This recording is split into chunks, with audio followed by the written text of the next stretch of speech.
Hello everybody, I want to show you with this video how you can make a factory data reset with your Samsung Galaxy A50.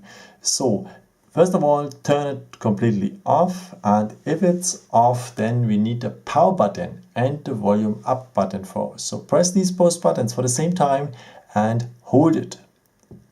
And hold it and hold it and hold it. Leave it now and we should enter the Android menu. And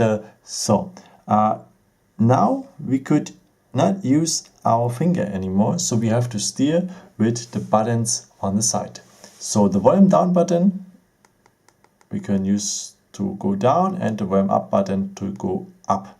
So, and now we need the point wipe data factory reset. It is here, and if you have it, we confirm with the power button. So now he's asking us if we're really sure. Of course, we will delete all the data on the phone. So let's go on yes with the power.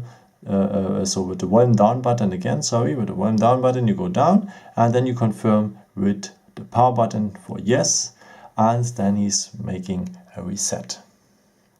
So that will take not too many time. So that is absolutely normal. And after you have to reboot the system.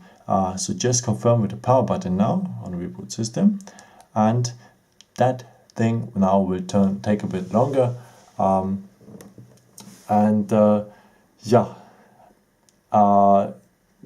Everything will be now reinstalled, and it looks exactly like at the beginning. So you have to set up a Google account and a Samsung account if you want, and so on and so on. So like at the beginning. Thank you so much for watching this video. I hope I could help you with it.